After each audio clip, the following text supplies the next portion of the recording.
Thank you very much, Dr. Christabel, and everyone for this very warm welcome.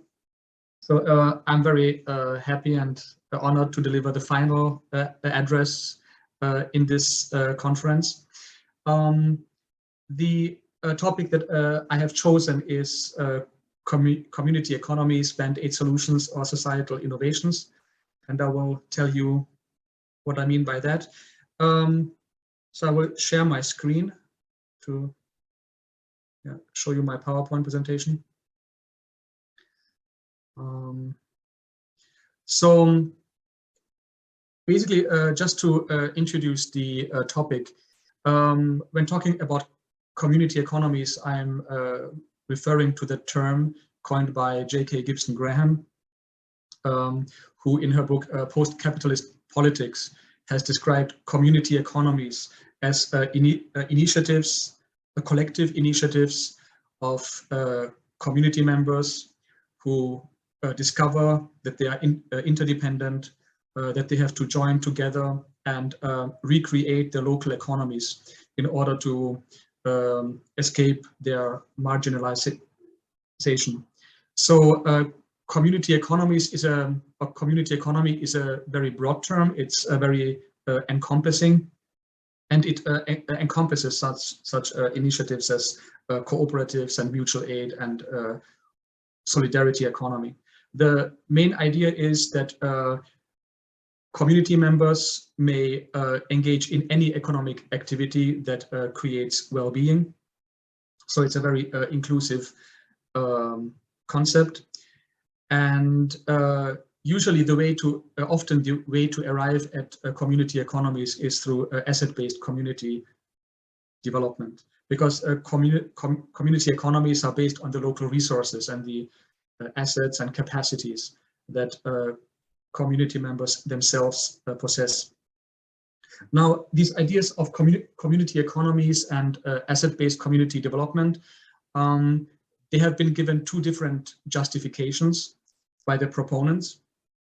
So one, as I point out in the title, is as band-aid solutions, and the other one is economic diversity and societal innovations. And there is a tension when we look at both of these different justifications, and this is what I would like to explore in this talk. So very early on, when John Kretzmann and John McKnight basically codified asset-based community development in the book Building Communities from the Inside Out, they described many American communities as full with problems because of deindustrialization, because many industrial sectors, especially the, let's say, the work-intensive industrial sectors, have been moving abroad. So many people have become unemployed.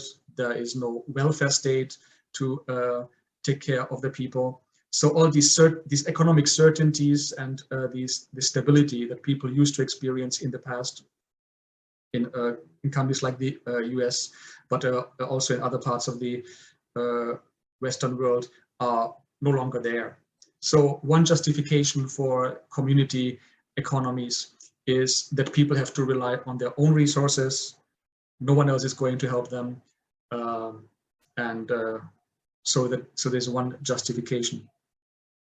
Now, when we look at publications that also argue for asset-based community development and community economies from the developing world, or so-called developing world, we often see that the government does not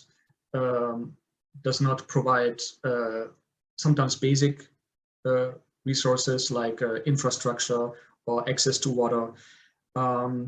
And we also see a similar point of criticism in Thailand since the 1970s, where some socially engaged scholars and NGOs have criticized the Thai government for not doing anything to involve rural communities as active participants in the global economy.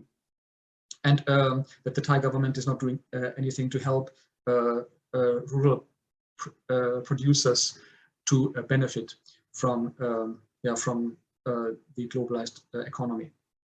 So one strand of argumentation that we find here is that some governments are, not supporting communities as they should and as they maybe also could, and instead local communities have to rely on their own resources, on their traditional know-how, and and based on their own imaginaries of what is a good life in order to stay afloat. So I will mostly focus on the Thai case, on the case of Thailand, to explore this tension, that I have talked about.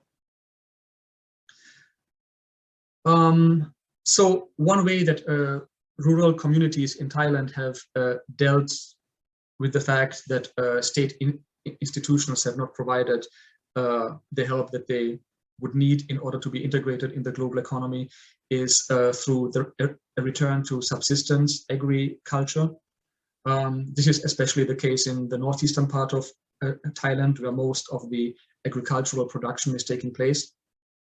And this is actually a very widespread phenomenon. So if you look at the cash crops that are produced in northeastern Thailand, these are only a few, mostly cassava, what else? Sugarcane, and more recently rubber. So it's only a very few types of crops that agricultural extension officers told rural communities to grow. So what happened there is that many people, they grow the same cash crops, prices decline, and many farmers cannot recuperate their investments and go into debt. Also, the Thai industrialization strategy was actually such that it was more of an exploitative strategy from the agricultural sector by keeping agricultural prices low to support the industrial sector. So farmers from very early on, starting from the 1980s, have basically given up on producing for the market and instead producing for themselves. Many communities, most communities, are also engaging in self-help schemes like saving banks in order to manage debt within the communities. So, for example, when people have to spend a lot of money on funerals or on weddings, then people could borrow from the community fund. There are also other welfare schemes like funeral groups where people pool their resources to pay for funerals, and so on. And many farmers and many farmers groups have actually been very inventive as well and very creative. As you can see on the left-hand side, what you see there is a self-constructed water pumping windmill. Much of the Northeast is not irrigated, so most fields are rain-fed, and most farmers produce rice only once a year, even though it's the main rice-producing region in Thailand. So apart from these more widespread self-help mechanisms that communities have been engaged in, we also see communities that have gone further. So, for example, the so-called Inpang network in northeastern Thailand, which is the biggest farmers network in Thailand, they have tried to very actively explore local resources and local skills in order to use them, to diversify the local economy. So, for example, what you see on the left-hand side, you see the indigo leaves that over there are used to dye cloth, as you can see by the weaving lady. So weaving skills is something that people are still using. People have also noticed that reforestation is very important to sustain local livelihoods. So even today, many people source a part of their food from the forest.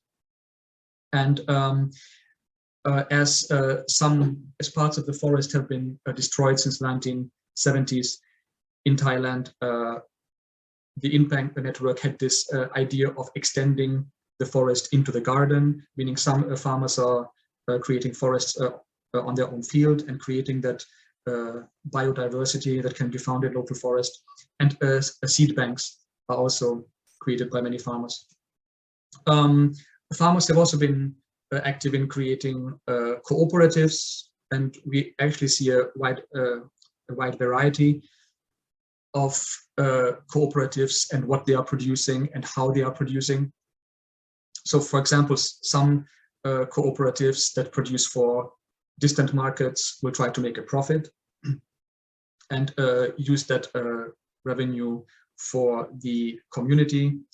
Other cooperatives produce for local communities, for example, when they produce organic fertilizer. In those cases, they will try to keep the prices low. And many such products can be offered for a very low price, because given that most farmers rely on subsistence agriculture, they actually don't need as much income to support themselves. So you have a diverse economic activities that are building on each other in these cases. Now, these kind of initiatives have been created originally in opposition to the state. As mentioned, the state actually wanted farmers to produce cash crops, but actually the role of the state has changed after the 1997 financial crisis.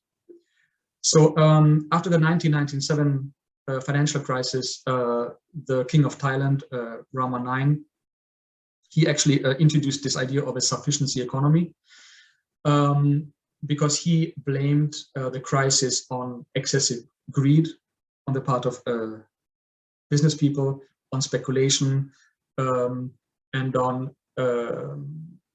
borrowing excessively from foreign banks. So this has made Thailand vulnerable to external shocks, like changes in the exchange rate, for example.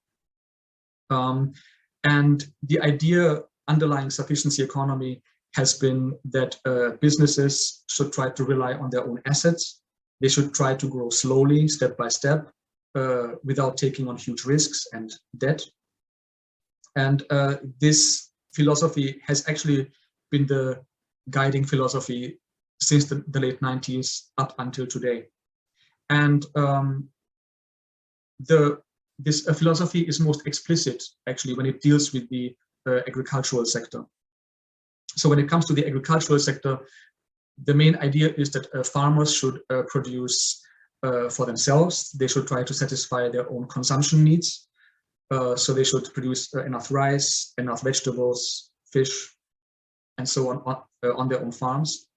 And they should only sell surplus products on markets. So only when their own needs are being met based on their own produce should they use the surplus for, for commercial activities.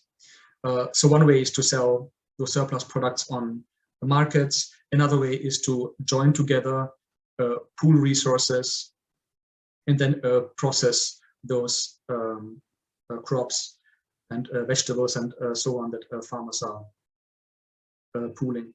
So this sounds like a top-down policy, but actually this strategy reiterated what many farmers were already doing. And such networks and farmers organizations like the INPANG network, they actually strongly benefited from this new state policy, because now state organizations would support what these farmers groups are doing. So, for example, when farmers want to create a cooperative, a community enterprise law has been passed in 2005, which actually, where the state actually supports the buildup of these kind of community enterprises, like, for example, paying certain, certain fixed capital for example, if a farmers organizations need certain know-how, like processing techniques or bottling when they want to produce juice, then state research institutes will also help them in doing so. So now what the state is actually doing is supporting a strategy that is in essence an asset-based development strategy. Right. Now, so basically, I mentioned to you earlier that there are two types of justifications, okay, for community economies that proponents bring forward. So one is the retreat of the state and not helping the rural communities, and the other one is something like economic democracy and economic variety, according to which community economies illustrate the diverse aspirations that different people have. So people might have ideas of economic development and of well-being that are not connected to, you know, gaining income and being rich and living standards and so on. So the idea is that we can see a variety of development trajectories that show us other paths towards development than capitalist development, and that different communities can actually learn from that. So basically, in one sense, community economies are something that are created out of necessity, and on the other hand, they are depicted as something that communities actually strive for. That is actually what they want. So now when we look at the Thai government helping communities, you know, using their own resources and embarking on their own development paths.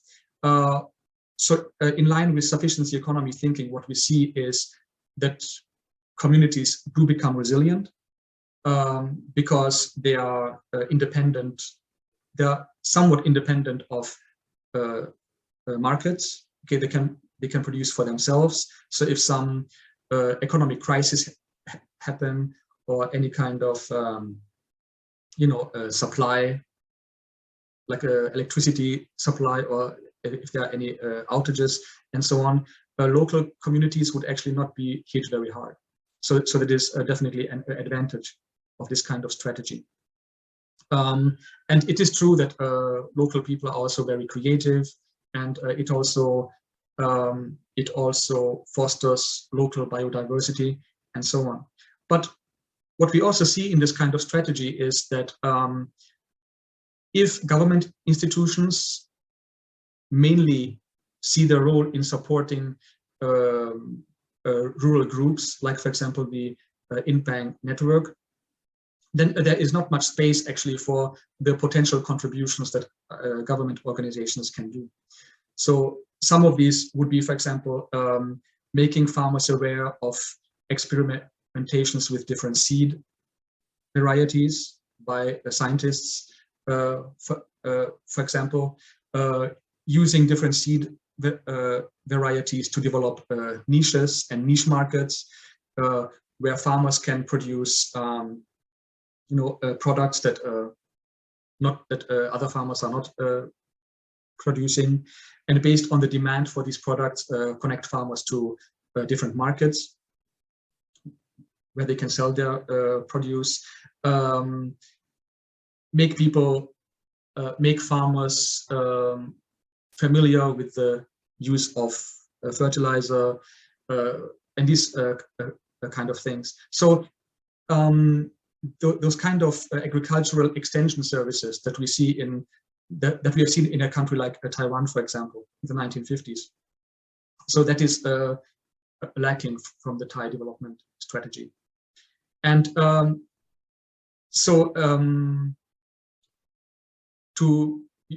see where that kind of development strategy could also lead, we can point to examples like Taiwan, for example, where the farmers have been given these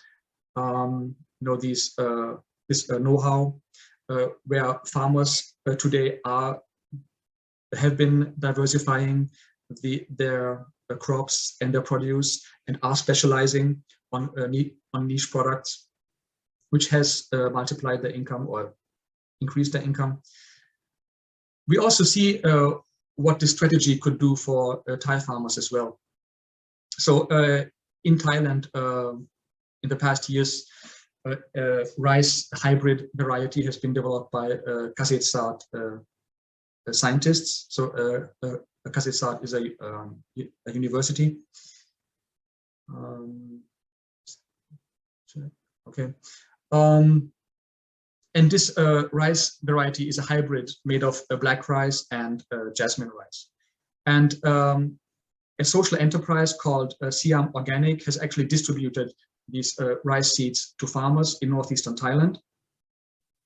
And the farmers who use these rice variety, they were also told to, engage in organic farming, so it's organic rice. So they produced a niche product for which the social enterprise also found demand. So it reached out to,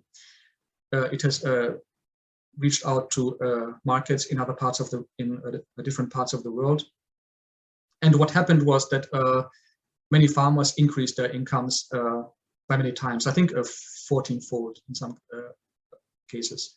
So the social return on investment that you can see for the social enterprise is 4.3. So for every dollar, let's say, that the enterprise has invested, we see a social return of 4.3. So once farmers are given these kind of opportunities, it actually does a lot to integrate them in the global market, and also in changing their living standards. And so basically, if we think about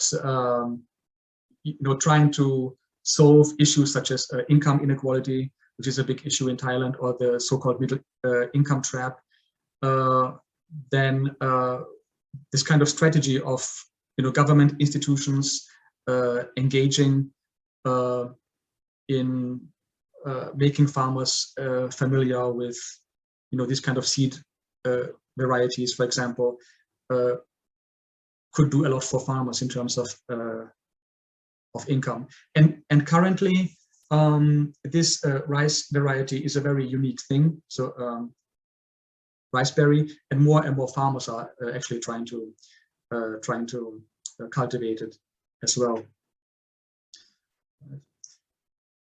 So so in conclusion, I just want to basically contrast the two justifications that have been given for community economies. So on the one hand, it has been explained as a strategy that is pursued out of necessity, because the government is not doing those kind of extension works as mentioned before, because the government is not integrating local producers in the global market and teaching them modern know-how and so on. On the other hand, it is treated as something that is good in itself, because local communities can decide on their own development trajectory. So what I'm doing here is not trying to say which of the strategies is better, because there clearly are advantages to both. But it's good to know the trade-offs when the government decides that it supports grassroots initiatives based on the terms of local producers. So what we learned from the Thai example is that when there is multi-stakeholder support, especially government support for community economies, it does contribute to self-reliance and self-immunity. So what is true of Thai farmers, especially in the northeastern region, who engage in this kind of sufficiency economy agriculture, is that they have made themselves largely immune to economic shocks, because they are not that dependent on global markets. It contributes to the preservation of biodiversity and biodiversity conservation, and the revaluation of traditional know-how. So it also contributes to traditional know-how not being lost. What the government in Thailand is doing is simply providing assistance to the development projects that local people themselves have created. At the same time, what the strategy does not do, it does not help to solve the issues of inequalities that we are facing in Thailand, especially income inequality. Income inequality in Thailand is quite high, as showed in many statistics, and Thailand is struggling with the so-called middle income trap as well. Now, this kind of grassroots asset-based community development strategy is one that is not focused on, on enhancing the revenues and the incomes of farmers. So in the long term, it will not basically it will not contribute to solve these structural inequalities that Thailand is dealing with. On the other hand, of course, we can argue about how real these kind of monetary measures are when we deal with communities in which many parts of the economy are not conducted in monetary, in terms of money, right? So they produce food for themselves, they produce wealth for themselves, which is not given value in terms of money. Yeah, so basically that's mostly it for my part. I hope that I was somewhat clear in pointing out the discrepancy between the two justifications for community economies. And I think that there should be ample space for some questions if you have them. So thank you very much for your attention.